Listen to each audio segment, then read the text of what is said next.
I had my final ever LAA observed lesson this past week, and I just wanted to share a little bit about it. The lesson came about because I had started an assessment and I realised that a large group of my learners were having a lot of trouble completing part of the tasks.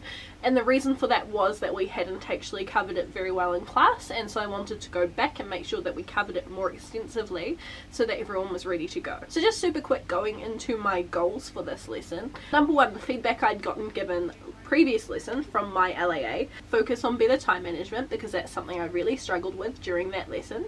And number two, give my learners more learner agency by using Kahoot in the way that it has been actually designed to be used. In the previous lesson I had used Kahoot as I've created a Kahoot, we're going to do it as a class just to see where we're at in terms of our knowledge about purpose and target audience. For this lesson I wanted to focus on using Kahoot as a tool for my students to create their own quizzes about the content so that they can lead to better understanding themselves and so that they can share it with others and they can practice together. Something that is an ongoing goal for me and something that I have been steadily working towards throughout the year has been engaging with my learning intentions and success criteria on a more regular basis whenever I'm teaching.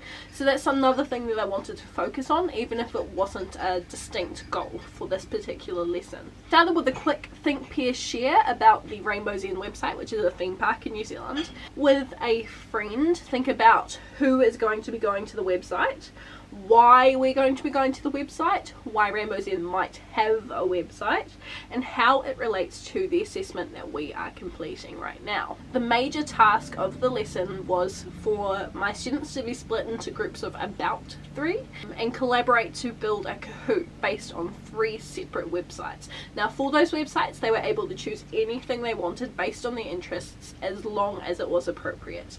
Now they had to ask the people they were quizzing to decide what the purpose of the website was and who the target audience of the website was, and all of my learners completed this really well. One of my goals during that lesson was to stay on top of my time management, and because I had set that as a focus I was constantly checking the time and I was able to make sure that that task did not take any longer than the 40 minutes I had allocated it. All throughout this, I was referring back to my success criteria and my learning intentions, which was amazing. I'm so glad I did it. So based on that, I hit everywhere I wanted to hit, which was great.